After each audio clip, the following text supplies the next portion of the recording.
Welcome once again to With New Eyes as we take our walk through the Cathedral of St. Peter here in Belleville, and today through this Ladies' Chapel here on the west side of the cathedral, where the window, the altar, and the statue from the Academy of Notre Dame, which closed in 1972, where those objects and this chapel teach us something about love and life and light. The altar.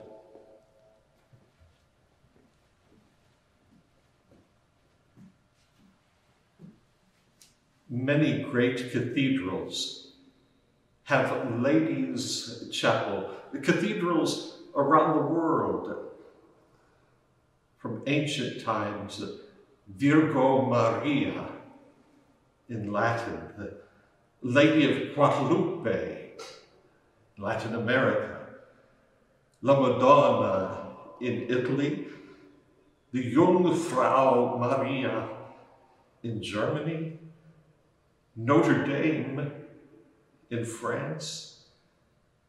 Notre Dame translates as Our Lady.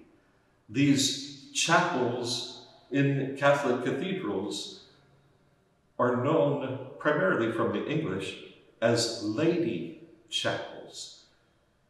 But as lady chapels, they are, without exception, blessed and prominent only because of their closeness to Jesus Christ. And in this Ladies' Chapel, this altar, this statue, this window of the Immaculate Conception of the Blessed Virgin Mary, she who is patroness of the United States. American Catholics love our Blessed Mother, as we call her, but love her because of her connection to Jesus Christ.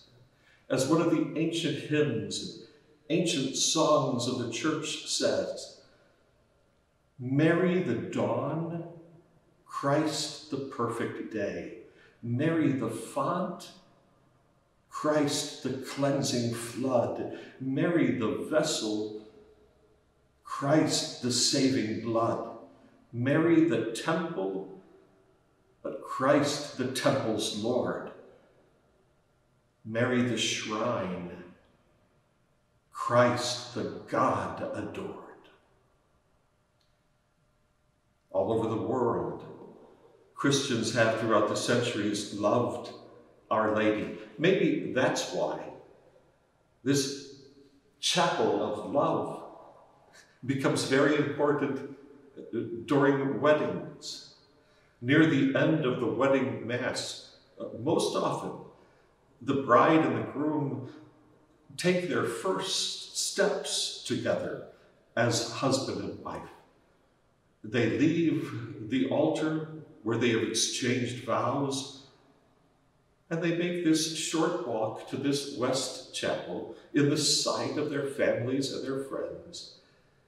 They come here to this Ladies' Chapel, usually lay a rose here in front of her statue of the Immaculate Conception, and they make a private prayer for their new family from the very first day of their married lives. It is a place of love, but like marriage itself, it is also a thing of life. Look at this.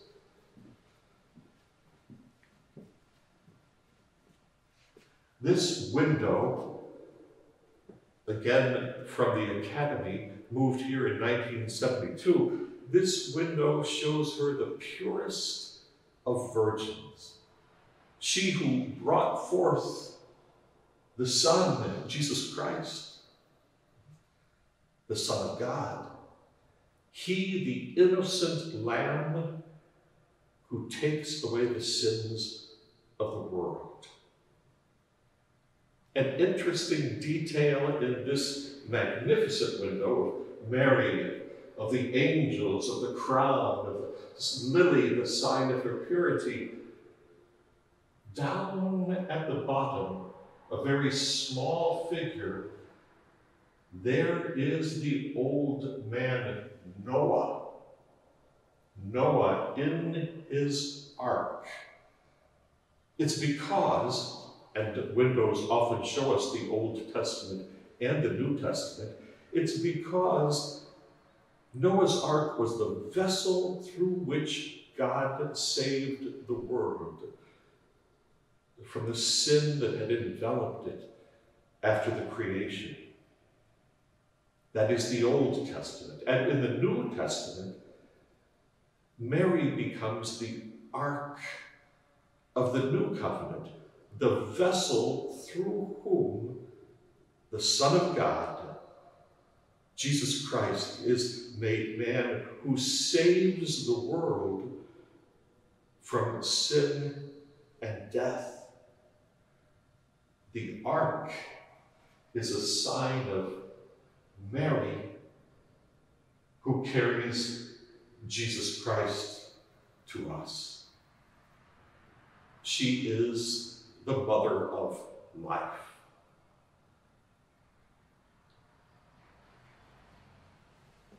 But history is filled with joy, but also with sorrow.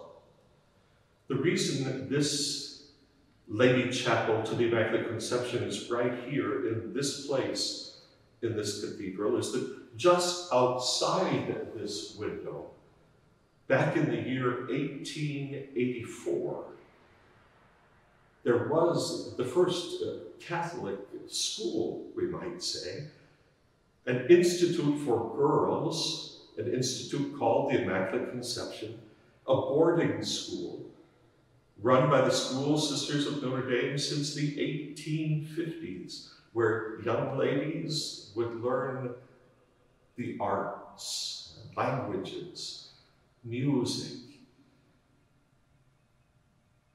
But on a terrible January night in 1884, late in the winter darkness, fire took the Immaculate Conception boarding school. The fire department came, but in those days they had no electronic ladders to reach up so high. More than a third of the girls and the sisters perished in that fire, which began in the basement furnace and quickly spread to the floors upstairs. 22 schoolgirls and 5 of the school sisters of Notre Dame. That terrible fire, which we need to remember here in this Ladies' Chapel. But we can move from fire to light.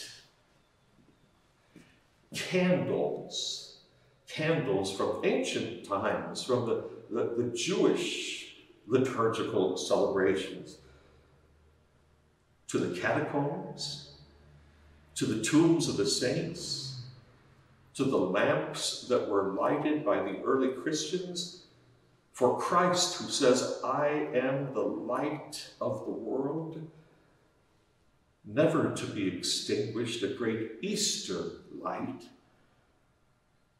Well, in these chapels, there are these votive lights, these votive candles, which you see burning. They are a sign of our desire to remain in prayer. Think of how it happens. A person enters this chapel, they light a candle to pray as Christ urges us to pray always. They light this candle for a certain intention.